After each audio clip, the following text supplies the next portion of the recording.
28 days after announcing an acting Chief Justice, with confirmation depending on performance, Prime Minister Andrew Holness announced that Brian Sykes is to be appointed as Chief Justice. Justice Sykes to be sworn in tomorrow morning in a ceremony at King's House. The February 1 acting appointment of Justice Brian Sykes triggered weeks of intense criticism and the threat of legal action.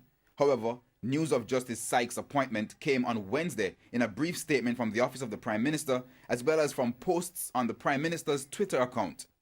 In light of the new development, opposition leader Dr. Peter Phillips still criticized the delay, but said he is in full support of the decision.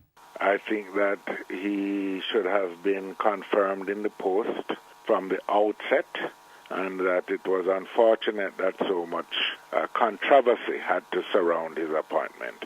I'm hopeful now that he has been confirmed and he has the support widely within the society, including that of the opposition, that we'll be able to get on with the business of having a more efficient and accountable judiciary.